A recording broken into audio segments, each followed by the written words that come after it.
প্ৰথম কথা যে আমি ৰাইজৰ দলে বিজেপিয়ে যি ভোট চুৰি কৰিব খুজিছে তাৰ ওপৰত আমি নিৰ্বাচন আয়োগৰ দ্বাৰস্থ হ'ব খুজিছোঁ। আমি নিৰ্বাচন আয়োগৰ দ্বাৰস্থ হ'ব খুজিছোঁ আৰু খন্তেক সময়ৰ পাছতেই এই সংবাদমেল শেষ হোৱাৰ খন্তেক সময়ৰ পাছতেই আমি বিজেপিৰ ৰাজ্যিক সভাপতি দিলীপ শইকীয়া ডাঙৰীয়াই 4 জানুৱাৰী তাৰিখৰ দিনা সন্ধিয়া আজি 1 মিনিটৰ পৰা কৰা যি সংবাদ তেওঁলোকৰ যি ভিচি আছিলে, দলীয় ভিচি আছিলে, সেই ভিচিৰ ভিডিঅ' জব্দ কৰিবৰ কাৰণে আমি নিৰ্বাচন আয়োগক অনুৰোধ জনাই স্মাৰকপত্ৰ প্ৰেৰণ কৰিম।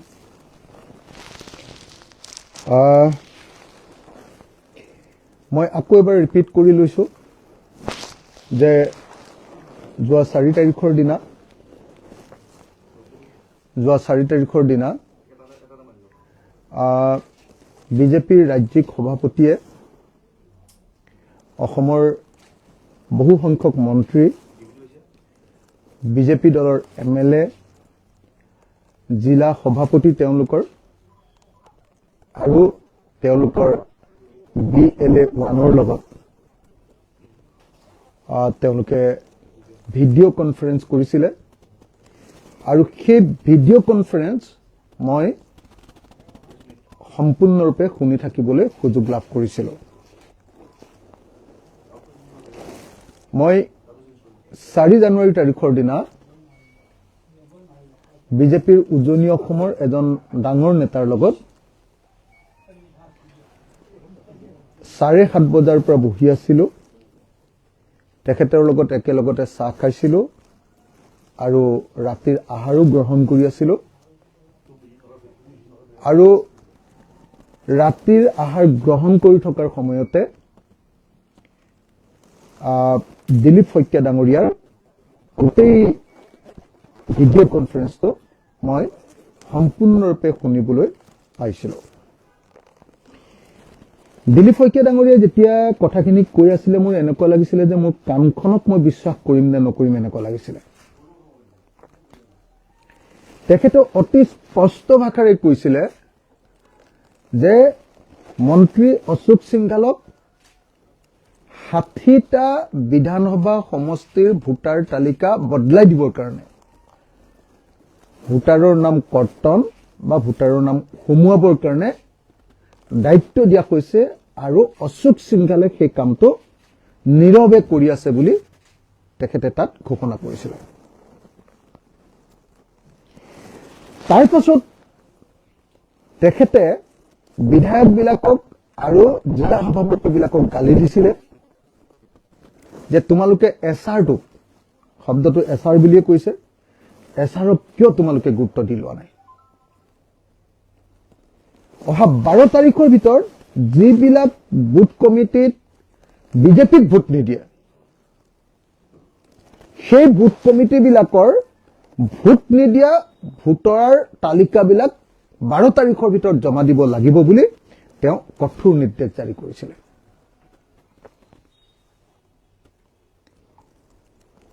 সেই বক্তব্য মই শুনিছিলোঁ আৰু আমাৰ দলৰ এজন গুৰুত্বপূৰ্ণ নেতাই শুনিছিলে আৰু আমাৰ সৈতে এখন ধাবাত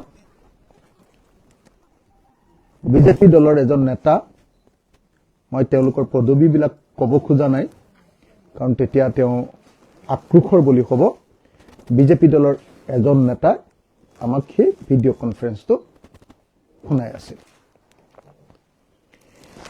এতিয়া মই যেতিয়া এই অভিযোগটো উত্থাপন কৰিলোঁ তেতিয়া তেওঁলোকে নহয় বুলি অখিল গগৈ কথাৰ কোনো গুৰুত্ব নাই বুলি ক'ব খুজিছিলে। তেওঁলোকে ভিডিঅ' কনফাৰেন্সখনৰ কথাও চাগে অস্বীকাৰ কৰিলেহেঁতেন, কিন্তু মই ইতিমধ্যে ভিডিঅ' কনফাৰেন্সখনৰ কিছু ফটো ফেচবুক যোগে ফেচবুকত পোষ্ট কৰি দিয়াৰ কাৰণে তেওঁলোকে সেই সময়ত যে ভিডিঅ' কনফাৰেন্স হৈছিলে সেইটো অস্বীকাৰ কৰিব নোৱাৰিলে কিন্তু তেওঁলোকে এতিয়া অস্বীকাৰ কৰি আছে যে অখিল গগৈ যি অভিযোগ আনিছে সেই অভিযোগ সত্য নহয় তেখেতসকলে এতিয়া কৈ আছে যে অখিল গগৈয়ে পাতল কথা কয় মুখ্যমন্ত্ৰীয়ে কৈছে যে অখিল গগৈয়ে এণ্টাৰটেইনমেণ্টহে দিয়ে তেওঁ সিৰিয়াছ কথা নকয় বিজু হাজৰিকাই কৈছে যে অখিল গগৈ কথা বদলি থাকে আৰু দিলীপ শইকীয়া ডাঙৰীয়ায়ো আমাৰ এই যেটো দাবী উত্থাপন কৰিছো সেই দাবীটোৰ 5 পইচাও মূল্য নাই বুলি কৈছে সেইকাৰণে মই কালিও দাবী উত্থাপন কৰিছিলো আজিও দাবী উত্থাপন কৰিছিলো যে দিলীপ শইকীয়া ডাঙৰীয়াৰ সেই ভিডিঅ' কনফাৰেন্সখনৰ যেটো ভিডিঅ' সেই ভিডিঅ'টো তেওঁলোকে ৰাজহুৱা কৰক কিন্তু সেই বিষয়টো তেওঁলোকে সোমাব খোজা নাই আপোনালোকে নিশ্চয় লক্ষ্য কৰিছিলে যে আজি দিলীপ শইকীয়া ডাঙৰীয়াই সংবাদ মেলত যেতিয়া সেই প্ৰশ্নবিলাকৰ উত্তৰ দি আছিল তেওঁ সাংঘাতিক ধৰণে থটমট খাইছে তেওঁ মাজে মাজে ৰৈ গৈছে মই নিজে ভিডিঅ'টো ক্লোজলি চাইছো তেওঁৰ বডি লেংগুৱেজত তেওঁ যে ধৰা পৰি গলো এই কথাটো উপলব্ধি কৰিছে আৰু অসমৰ মুখ্যমন্ত্ৰীয়ে তেওঁক ধমকি লগাইছে যে ইমান বেছি মানুহৰ সন্মুখত কৰা এটা ভিডিঅ' কনফাৰেন্সত কিয় এইবিলাক কথা ক'ব লাগে বুলি এতিয়া আমি যেটো বুজিলো বিজেপিয়ে কথাটো লুকুৱাবলৈ যত্ন কৰিছে বিজেপিয়ে ভিডিঅ'টো ৰাজহুৱা কৰিবৰ কাৰণে আমি কৰা চ্যালেঞ্জ বা আমি কৰা মুকলি প্ৰত্যাহ্বানক তেওঁলোকে গ্ৰহণ কৰিব খোজা নাই তেওঁলোকে পলাবলৈ যত্ন কৰিছে তেওঁলোকে দৌৰি পলাবলৈ যত্ন কৰিছে আৰু যি অভিযোগ কৰিছো সেই অভিযোগকাৰীৰ বদনাম আনিবৰ কাৰণে চেষ্টা কৰিছে তেওঁৰ ভাৱমূৰ্তি ম্লান কৰিবৰ কাৰণে ভাৱমূৰ্তি নষ্ট কৰিবৰ কাৰণে চেষ্টা কৰিছে সেইকাৰণে আমি ৰাইজৰ দলে সিদ্ধান্ত গ্ৰহণ কৰিছো যে আমি আজি ইলেকশ্যন কমিশ্যন অফ ইণ্ডিয়া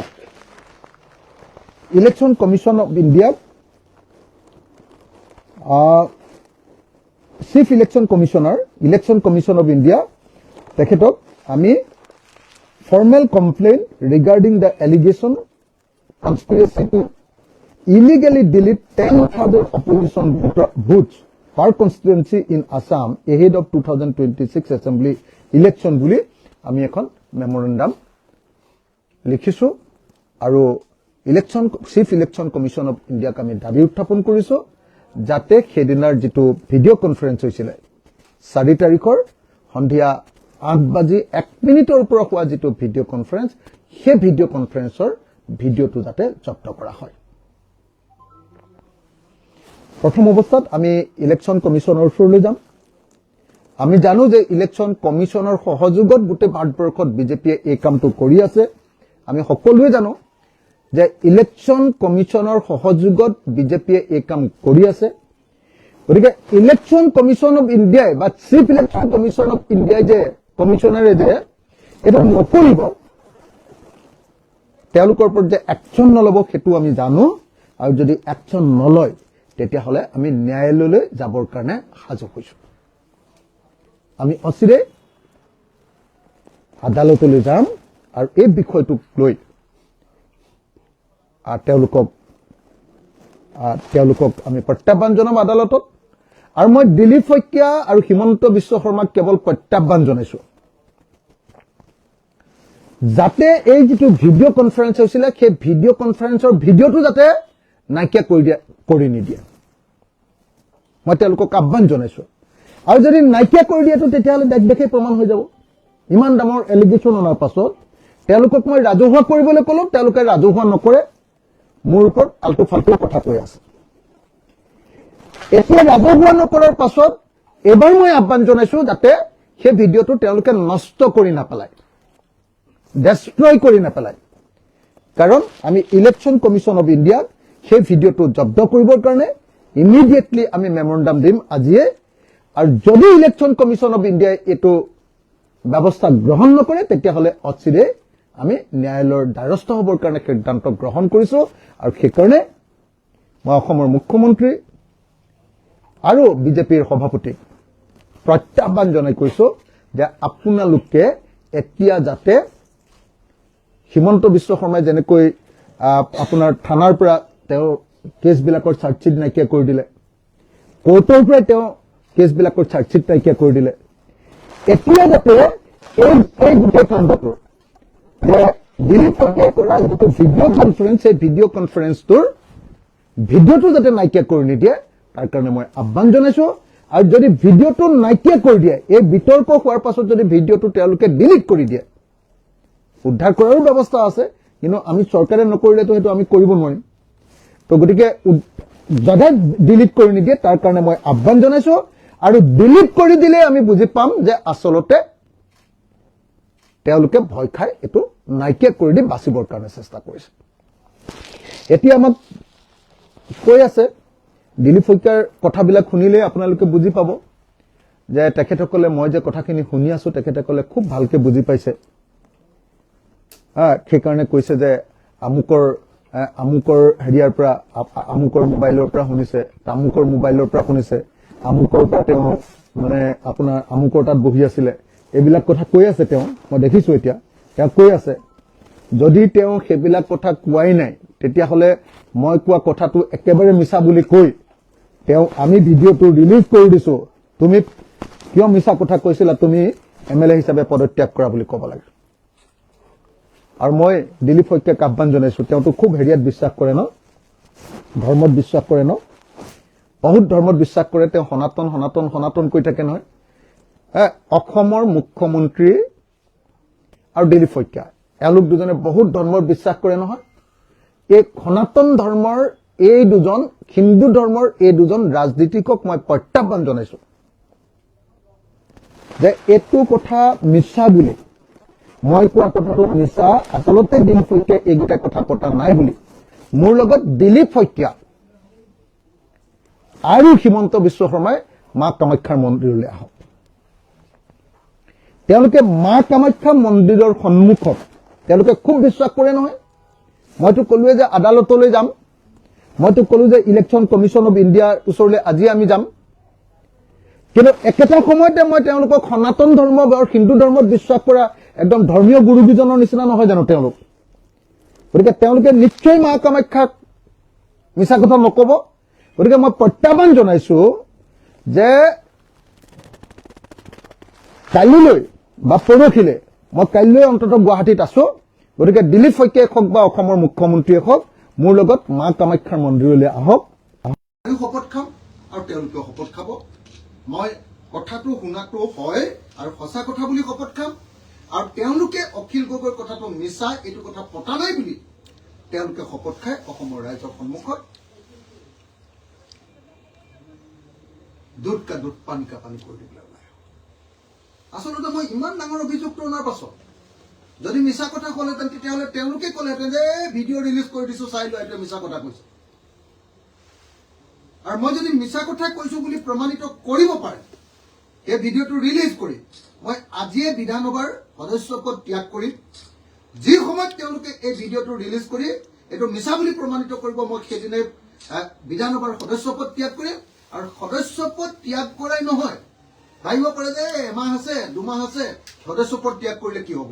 মই জীৱনত কেতিয়াও ৰাজনীতিত নিৰ্বাচন দেখিম, জীৱনত মই কেতিয়াও আৰু ইলেকশ্যন দেখিম যদিহে তেওঁলোকে এই ভিডিঅ'টো ৰিলিজ কৰি মই মিছা বুলি প্ৰমাণ কৰিব পাৰে।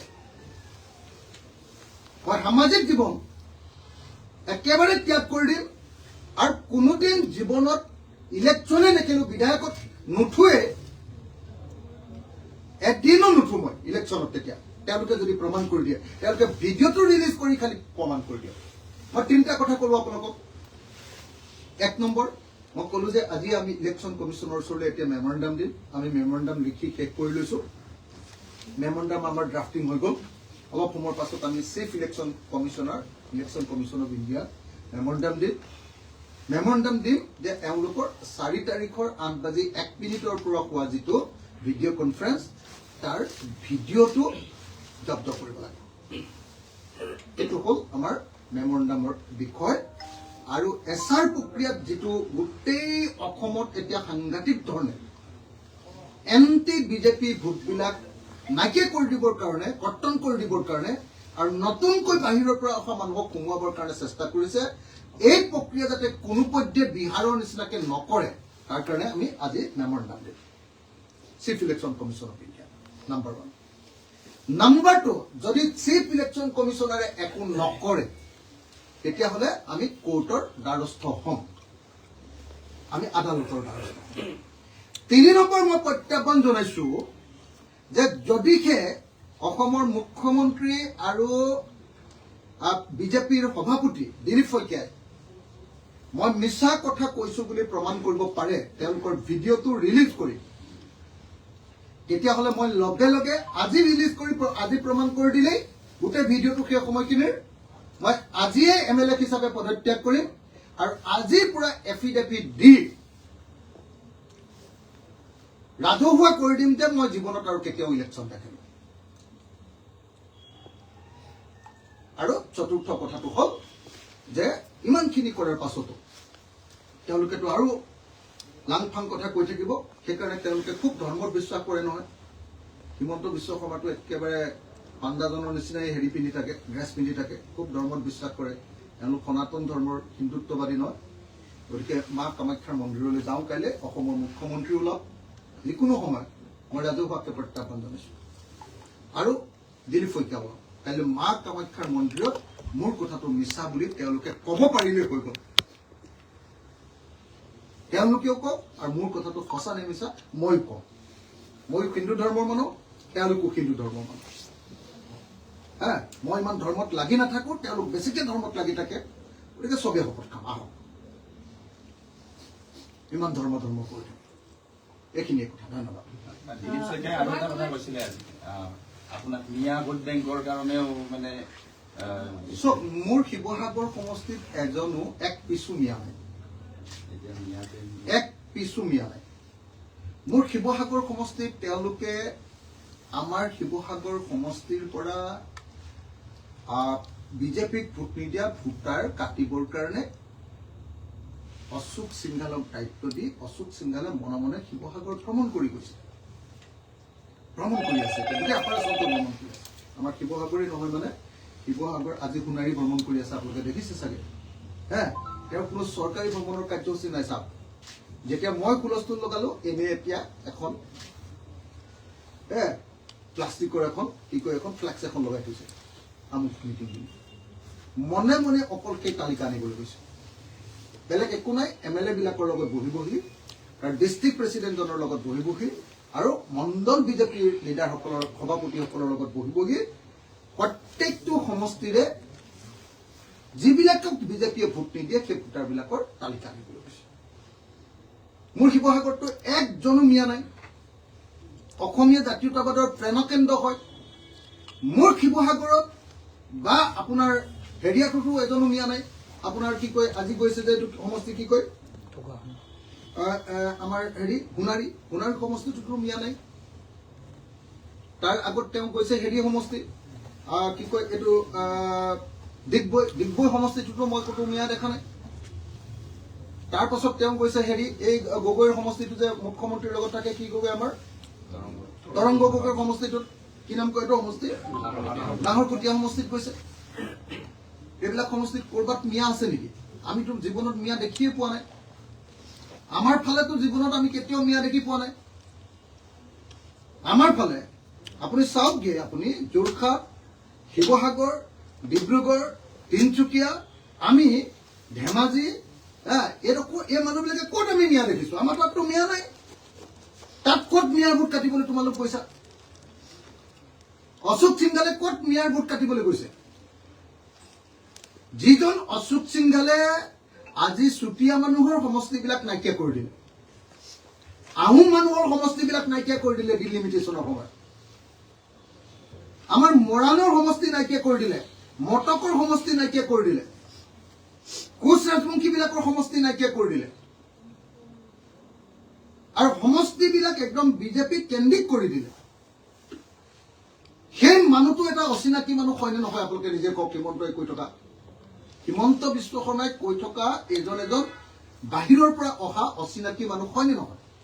অশোক সিংঘাল ক'ত জন্ম হৈছিলে সেই কথাটোকে কওকচোন বাৰু বিজেপিয়ে। আৰু কোনদিনা বিজেপি অশোক সিংঘাল অসমলৈ আহিছিলে সেই কথাটোকে কওকচোন বাৰু। আজি বহিৰাগত বনিয়া এটাৰ হাতত আমাৰ অসমীয়া জাতিৰ ভৱিষ্যত সম্পূৰ্ণৰূপে বদলাই দিবলৈ তেওঁ ঠিকা দিছে। ডিলিমিটেশ্যনৰ ঠিকাটো দি শেষ কৰি দিলে।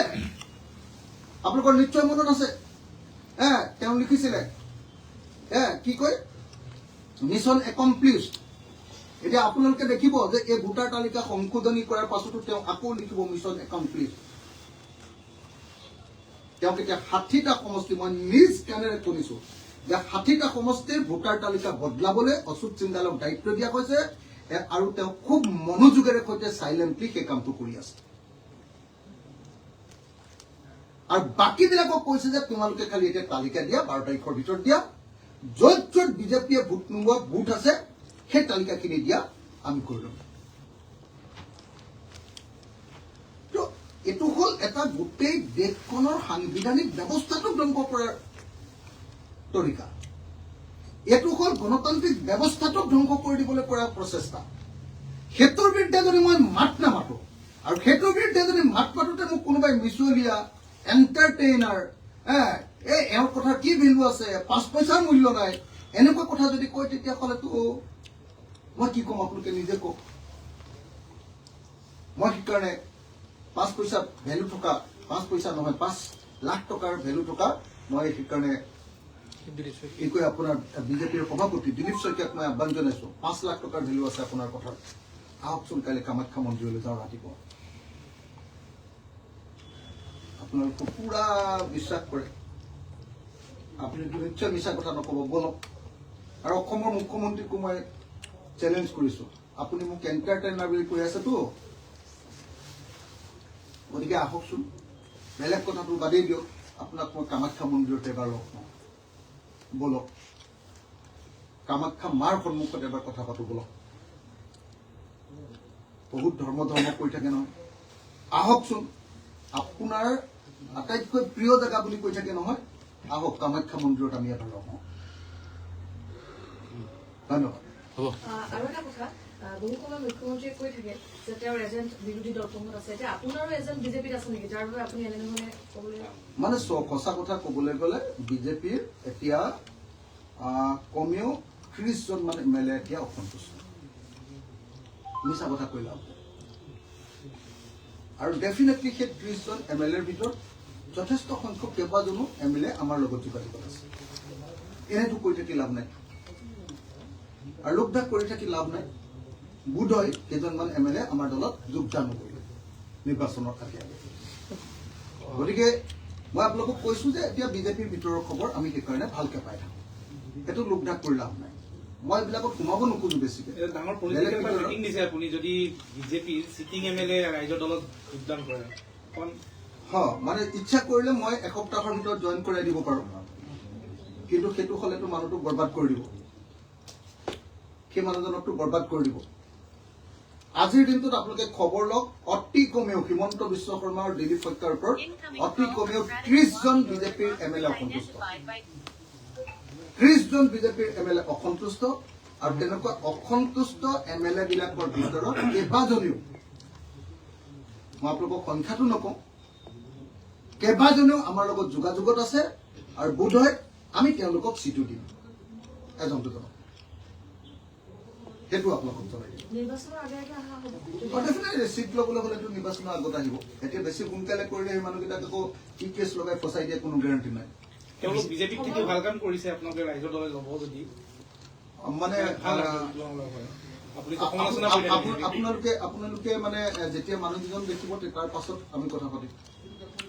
মানুহকেইজন আগতে চাই লওক কোনকেইজন, কেইদিনমানৰ পাছততো গমেই পাই যাওক, বেছি দিন নাই আৰু।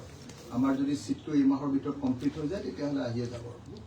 আমাৰ চিট ডিষ্ট্ৰিবিউশ্যন যদি কমপ্লিট হৈ যায়, এই মাহৰ ভিতৰত যদি হৈ যায়, তেতিয়াহ'লে আপুনি ধৰক এই মাহৰ শেষত বা ফেব্ৰুৱাৰী মাহৰ ফাৰ্ষ্ট উইক। বিজেপিয়ে ডিলিমিটেশ্যনৰ পিছত এইবাৰ যিটো নতুনকৈ পন্থা লৈছে আপুনি কোৱাৰ দৰে, বিশেষকৈ এটা সমষ্টিক লৈ ইতিমধ্যে কংগ্ৰেছে প্ৰতিবাদো কৰি আছে, বিশেষ নলবাৰীত। তাতে আপোনাৰ মই এতিয়া বৰক্ষেত্ৰীৰ বিষয়ে কথা নকওঁ, কাৰণ বৰক্ষেত্ৰীৰ বিষয়ে কথা ক'লে সিহঁতে কোনফালে পোনাব আপোনালোকে জানিছে যে মোৰ নিজৰ উজনি অসমৰ মোৰ নিজৰ সমষ্টি, মোৰ অসমৰ আটাইতকৈ মানে একেবাৰে খিলঞ্জীয়া থকা আৰু এজনো বিদেশী নথকা, এজনো মিঞা মানুহ নথকা আমাৰ উজনি অসমৰ সমষ্টিৰ কথা কৈছো যে মোৰ উজনি অসমত তেওঁলোকে এই কাম কৰিব খুজিছে। Thank you. Anytimes 24/7. Your news, your voice.